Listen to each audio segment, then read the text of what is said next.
Dear students, आज हम एक नया टॉपिक स्टार्ट करेंगे, वर्किंग कैपिटल मैनेजमेंट, यानी कि कार्यशील पूंजी का प्रबंधन। देखिए, बिजनेस में जो कैपिटल होता है वो बेसिकली फिक्स एसेट्स में भी लगा होता है, करंट एसेट्स में भी लगा होता है। तो वर्किंग कैपिटल उसको कहते हैं जो day to day operations run करने हैं, बिजनेस रन करना है, उसके लिए यूज होता है वो कैपिटल। जैसे रॉ मटेरियल्स में पैसा लगा है, फिनिश गुड्स में लगा है, इंटरमीडिएट गुड्स में लगा है, डेटर्स को आपने क्रेडिट दे रखा है, उस चीजों के लिए जो कैपिटल यूज होता है उसको वर्किंग कैपिटल कहा जाता है। दूसरे शब्दों में ये पूंजी का वो हिस्सा है जो अपना रूप बदलता रहता है, one from to another in day to day operations. It changes its form, यानी कि वो फ्लो होता रहता है। इसको सर्कुलेटिंग कैपिटल भी कहा जाता है, इसी रीजन से कहा जाता है। वो बिजनेस के अंदर चेंज होता रहता है, फ्लो होता रहता है। तो बेसिकली आप ये कह सकते हैं जो करंट एसेट्स में पैसा लगा रहता है उसको वर्किंग कैपिटल कहा जाता है। इसकी बहुत ज्यादा इंपॉर्टेंस होती है। देखिए, बड़ी से बड़ी कंपनी है, बहुत संपत्ति है, फैक्ट्रीज वगैरह सब कुछ है उनके पास और बहुत फिक्स एसेट्स है उनके पास, लेकिन अगर वर्किंग कैपिटल नहीं है, जो कार्यशील पूंजी नहीं है, कार्य करने के लिए जो पैसा चाहिए, डेली और ऑपरेशंस को रन करने के लिए पैसा चाहिए, वो नहीं आता है तो इमेज खराब हो जाती है, काम रुक जाता है। तो इसकी बहुत ज्यादा इंपॉर्टेंस रहती है। अगर रॉ मटेरियल लेना है, आपके बड़ी बड़ी मशीनरी लगी हुई है लेकिन रॉ मटेरियल के लिए पैसा नहीं आता आपके पास, वो लिक्विडिटी क्रंच हो जाता है, तो काम रुक जाएगा, नाम खराब होगा, ऑर्डर टाइम पूरा नहीं कर पाएंगे। वर्किंग कैपिटल की एक अपनी इंपॉर्टेंस होती है, इसकी कई इंपॉर्टेंस होती है, वो भी मैं आपको बताऊंगा। पहले ये कॉन्सेप्ट अच्छे से समझ लेते हैं। तो कार्यशील पूंजी वो होती है जो करंट एसेट्स में लगी रहती है और बिजनेस के लिए बहुत ज्यादा जरूरी होती है। आप अपने जीवन में भी देखिए, आपका संपत्ति वगैरह बहुत कुछ है, लेकिन मान लीजिए आपको थोड़ा बहुत कोई काम करना है, बाजार में गए, पैसे नहीं है, कैश नहीं है आपके पास और आप जो है सामान नहीं ले पाए, तो आपकी रेपुटेशन खराब हो जाएगी। सामने वाला कहेगा कि पैसे नहीं है तो आए नहीं। इसके अलावा अगर आप बिजनेस कर रहे हैं, अगर आपको अपने लेबर को देने के लिए पैसे नहीं है, थोड़ा बहुत सामान खरीदने के लिए पैसे नहीं है, भले ही आप कितना भी बड़ा बिजनेस करें, कितनी बड़ी दुकान लेके बैठे, आपका इमेज खराब हो जाएगी, आपका काम रुक जाएगा, समस्या आएगी। बड़ी बड़ी कंपनीज जो है इसी वर्किंग कैपिटल की कमी की वजह से, लिक्विडिटी क्रंच की वजह से, कैश की कमी की वजह से कह सकते हैं आप फेल हो गई है या उनके इमेज को झटका लगा के स्टॉप मिल जाते हैं, भले ही वो कितना ही फाइनेंशियली सिक्योर हो। ये वर्किंग कैपिटल की इंपॉर्टेंस है। अब वर्किंग कैपिटल दो तरीके से हम देख सकते हैं, इसका वर्गीकरण कर सकते हैं। पहला तो ये है on basis of balance sheet. इसके अंदर आता है ग्रॉस वर्किंग कैपिटल और नेट वर्किंग कैपिटल, सकल और शुद्ध कार्यशील पूंजी। दूसरा है नीड के बेसिस पे, परमानेंट और टेम्परेरी। एक स्थायी होता है, एक परिवर्तनशील होता है। तो सबसे पहले हम समझने की कोशिश करते हैं ये ग्रॉस और नेट का डिफरेंस क्या है। ठीक है, अब ग्रॉस वर्किंग कैपिटल वो होता है कि टोटल मनी आपका करंट एसेट्स में लगा हुआ है, फंसा हुआ है, उसको कहते हैं ग्रॉस वर्किंग कैपिटल। यानी कि जो टोटल करंट एसेट्स का टोटल है वो ही आपका ग्रॉस वर्किंग कैपिटल हो जाएगा। अब दूसरा होता है नेट वर्किंग कैपिटल। ये काफी इंपॉर्टेंट है। Current assets minus current liabilities, current assets minus current liabilities, current assets minus current liabilities होता है आपका नेट वर्किंग कैपिटल। अब ये जो कॉन्सेप्ट है ज्यादा इंपॉर्टेंट है ग्रॉस के मुकाबले, क्योंकि ये बताता है आप कितने फाइनेंशियली साउंड हो। आपके पास करंट एसेट्स भी होते हैं, बैलेंस शीट में करंट लायबिलिटीज भी होती हैं। तो सिर्फ करंट एसेट्स देखते हैं तो ग्रॉस कहेंगे, लेकिन उसमें से करंट लायबिलिटीज आप डिडक्ट करते हैं। ठीक है, चालू दायित्व आप घटा देंगे तो आपके पास आ जाएगा नेट वर्किंग कैपिटल। अब ये दिखाता है कि आप कितने सक्षम है, कितने फाइनेंशियली साउंड है, कितना कवर कर रहे हैं आप अपनी लायबिलिटीज को। तो ये अगर अच्छा है, यानी कि करंट एसेट जो है लायबिलिटी से काफी ज्यादा है करंट लायबिलिटी से, तो आप क्या है काफी सिक्योर है, सुरक्षित है। ये बहुत इंपॉर्टेंट है। इसीलिए नेट वर्किंग कैपिटल को ज्यादा कंसिडर किया जाता है देखने के लिए कि कितने आप सिक्योर है, कितना अच्छा काम कर रहे हैं और कितनी आपकी फाइनेंशियल स्ट्रेंथ है। तो ये तो हो गया बैलेंस शीट के बेसिस पे, समझ में आ गया होगा आपको। ये करंट एसेट्स का पोर्शन है, इसमें से अगर आप लायबिलिटीज डिडक्ट कर देंगे तो नेट आ जाएगा। अब उसका दूसरा हिस्सा है, दूसरे तरीके से इसको वर्किंग किया जाता है बेसिस ऑफ नीड। उसमें एक है परमानेंट और एक है टेम्परेरी। एक है परमानेंट और दूसरा है आपका टेम्परेरी। परमानेंट वर्किंग कैपिटल वो है जो बिजनेस में हमेशा ही फंसा रहता है, यानी कि बिजनेस के लिए उतना अमाउंट आपको लगाना ही लगाना पड़ेगा, वो उसमें सर्कुलेट होता रहेगा लेकिन उसी में रहेगा। और टेम्परेरी होता है जो बदलता रहता है, चेंज होता रहता है सिचुएशन के हिसाब से, सीजन के हिसाब से, कभी आपको ज्यादा चाहिए, कभी आपको कम चाहिए। और परमानेंट हमेशा ही रहेगा, मतलब जब तक बिजनेस चलता रहेगा तो उतना आपको लमसम चाहिएगा ही चाहिएगा। ये बढ़ सकता है लेकिन घटता बहुत कम है। तो ये एकदम फिक्स्ड है, इतना आपको लगा के रखना पड़ेगा, आपका फंसा रहेगा पैसा। और वेरिएबल जो है यानी कि जो टेम्परेरी है वो चेंज होता रहता है सिचुएशन के अकॉर्डिंग। इसको थोड़ा ग्राफ से समझते हैं। अब यहाँ पे देखिए, मान लीजिए आपको 2 लाख रुपए का टोटल वर्किंग कैपिटल है। अब यहाँ पे आपका 2 लाख का टोटल वर्किंग कैपिटल है, ठीक है। यहाँ का टोटल वर्किंग कैपिटल है, यहाँ पे टाइम आ जाएगा, यहाँ पे टाइम या पीरियड आ जाएगा। देखिए इसको, तो ये आपका क्या है, परमानेंट वर्किंग कैपिटल है। 2 लाख का है आपके पास, उसमें से 1 लाख आपका परमानेंट है, ये फिक्स रहेगा डिपॉजिट,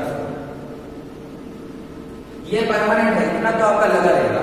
बाकी आपका 1 लाख वेरिएबल है, तो कभी कम होगा कभी ज्यादा होगा, कभी आपको बिल्कुल नहीं चाहिए, कभी ज्यादा चाहिए, कभी कम चाहिए, वो चेंज होता रहेगा। यहाँ पे आप पीरियड को ले लीजिए, कभी आपको बिल्कुल नहीं चाहिए, कभी थोड़ा कम चाहिए, कभी ज्यादा चाहिए। किसी सीजन में आपको ज्यादा जरूरत पड़ सकती है, किसी सीजन में कम जरूरत पड़ सकती है। और जो आपका परमानेंट है हमेशा फिक्स रहेगा, इतना आपका रहेगा बिजनेस में। 1 लाख आप छेड़ नहीं सकते, वो आपका लगा रहेगा लमसम उतना हो। और बाकी ऊपर 1 लाख है, आपको जरूरत पड़ेगी कभी नहीं पड़ेगी, कभी जरूरत पड़ेगी उस हिसाब से आप अरेंज कर लीजिए, जरूरत नहीं है तो मत कीजिए। उसका आप इंटरेस्ट वगैरह क्यों भरेंगे, इतने के लिए आपको भरना ही पड़ेगा। जो भी इंटरेस्ट है, जो भी इसको आपको जुटा के हमेशा रखना ही पड़ेगा। और दूसरा जो है वो चेंज होता रहेगा, ये होता है परमानेंट और टेम्परेरी वर्किंग कैपिटल का डिफरेंस। अब इसके अंदर ये जो टेम्परेरी है, ये 2 तरह का थोड़ा होता है। एक होता है आपका सीजनल,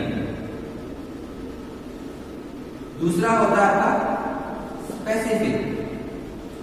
एक होता है आपका सीजनल और दूसरा होता है स्पेसिफिक। सीजनल जो होता है वो ऐसे बिजनेस होते हैं ज्यादातर सीजनल नेचर के होते हैं। तो कई बार क्या है, किसी सीजन में किसी टाइम में बहुत ज्यादा वर्किंग कैपिटल की जरूरत पड़ जाती है, फिर कम जरूरत पड़ती है। मान लीजिए सर्दियों के कपड़े जो बनाते हैं, तो सर्दियां शुरू होने से पहले उनको काफी स्टॉक जमा करके रखना पड़ता है, विंटर के कपड़ों का, स्वेटर्स वगैरह का। तो उस समय उनको ज्यादा जरूरत पड़ती है।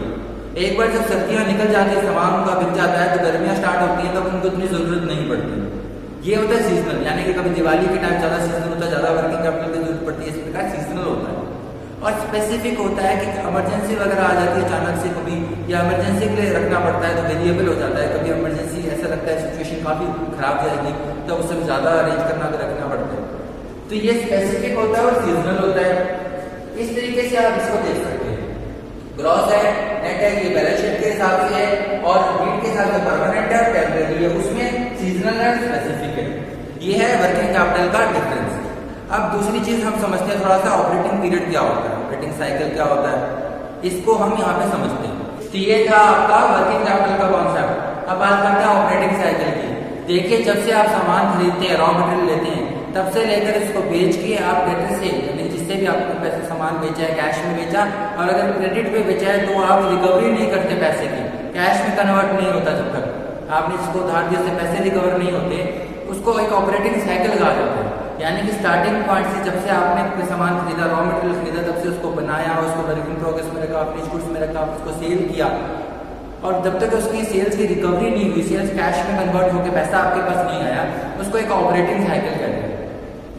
अब वर्किंग कैपिटल रिक्वायरमेंट्स होती हैं, तो कितनी चाहिए हमको एक बार में, उसको थोड़ा देखते हैं। कॉन्सेप्ट मैं आपको समझाता हूँ एक एग्जांपल के माध्यम से। उसके बाद जब हम वर्किंग कैपिटल एस्टिमेशन करेंगे तो उसमें कुछ अलग अलग तरीके हैं, वो भी आपको बाद में समझाएंगे न्यूमेरिकल्स का। एक बेसिक कॉन्सेप्ट यहाँ देख लीजिए कि मान लेते हैं आपकी जो रिक्वायरमेंट है वो 5 लाख है, ठीक है। आपको साल के जैसे 5 लाख का एक आइडिया लगा, 5 लाख चाहिए। अब 5 लाख को एक बार में नहीं चाहिए, कैसे देखेंगे कितने चाहिए आपको एक बार में, वो देखते हैं यहाँ पे। मान लेते हैं आपको रॉ मटेरियल जो है वो गोदाम में रहता है आपका 27 दिन की, और वर्क इन प्रोग्रेस जो लगता है आपका टाइम 18 दिन का, और फिनिश गुड्स को टाइम लगता है आपका 27 दिन का। अब आपने सामान है जो सेल किया है, तो डेटर जो है आपको उसी टाइम पैसा दे देता है, आप उधार पे भी देते हैं, तो बिजनेस के लिए उधार चाहिए होता है। तो मान लेते हैं उससे रिकवरी में टाइम लग जाता है आपका, डेटर कलेक्शन पीरियड लग जाता है आपका 36 दिनों का। तो ये आपका टाइम लगता है। अब आपको क्रेडिट पे भी सामान, आपने जैसे डेटर को टाइम दिया, वैसे क्रेडिटर ने जैसे आपने सामान खरीदा था उसने भी कुछ आपको टाइम दिया होगा, वो मान लेते हैं हो जाता है 18 दिन का, जो क्रेडिटर ने आपको टाइम दिया। अब यहाँ पर इसका टोटल करेंगे तो याद आएगा 108। इसमें से हम ये लेस करेंगे, ये हमारा टाइम पैसा इतना टाइम ऐसा फिक्स रहेगा, ये यहाँ पे ये हमको जो रिलीफ दे रहा है वो हम यहाँ पे लेस कर देंगे। तो यहाँ पे ये 18 लेस हो गया, ये आ जाएगा हमारा 90 डेज। अब 90 दिन यानी कि 3 महीने, 30 दिन का 1 महीना लेके चलेंगे तो 3 महीने। साल में 12 महीने होते हैं तो हम यहाँ पे 4 ऑपरेटिंग साइकिल्स मान लेंगे। 3 महीने की एक ऑपरेटिंग साइकिल है, 12 महीने होते हैं तो 4 ऑपरेटिंग साइकिल लगेंगे। टोटल रिक्वायरमेंट हमारी कितनी थी यहाँ पे 5 लाख। एक आइडिया था कि 5 लाख चाहिए, लेकिन एक बार में कितने डिवाइडेड बाय 4, ये क्या आ जाएगा आपका 1,25,000। 1,25,000 आपको चाहिएगा एक बार। तो इस तरीके से हम ये देखते हैं कि एक ऑपरेटिंग साइकिल में कितना चाहिए। 1,25,000 चाहिएगा आपको, क्योंकि वो कैश में कन्वर्ट हो जाएगा इस साइकिल में। पहले इतना बचेगा फिर वापस कन्वर्ट हो जाएगा। इस प्रकार आपका सर्कुलेट होता रहेगा। इस साइकिल के दौरान पैसा रहेगा, फिर जब आप डेटर से पैसा रिसीव कर लेंगे तो वापस कैश में हो जाएगा, फिर साइकिल चलती रहेगी। ये होता है ऑपरेटिंग साइकिल का सिस्टम। ये मैंने आपको बेसिक समझाया आज के टाइम में, वर्किंग कैपिटल समझाया क्या है, प्रोडक्शन उसकी कैसे ग्रॉस होता है, कैसे नेट होता है, कैसे सीजनल होता है, कैसे टेम्परेरी और परमानेंट होता है। ये चीज आपको समझाया, कॉन्सेप्ट समझाया इसका, और ये चीज आपको समझाइए, ये काम आएगी आपके बेसिक कॉन्सेप्ट समझाया ऑपरेटिंग साइकिल का। उसके बाद क्या है हम न्यूमेरिकल्स भी करेंगे, अलग तरीके से इसको समझेंगे, कुछ इसके क्या क्या तरीके हैं एस्टिमेशन के वर्किंग कैपिटल के, ये भी पढ़ेंगे। नेक्स्ट वीडियो में मैं आपको इसके फैक्टर्स बताऊंगा कि कौन कौन से तत्व प्रभावित करते हैं कार्यशील पूंजी को, इसका महत्व भी बताऊंगा। तो ये चीजें आप देख लीजिएगा। Thank you.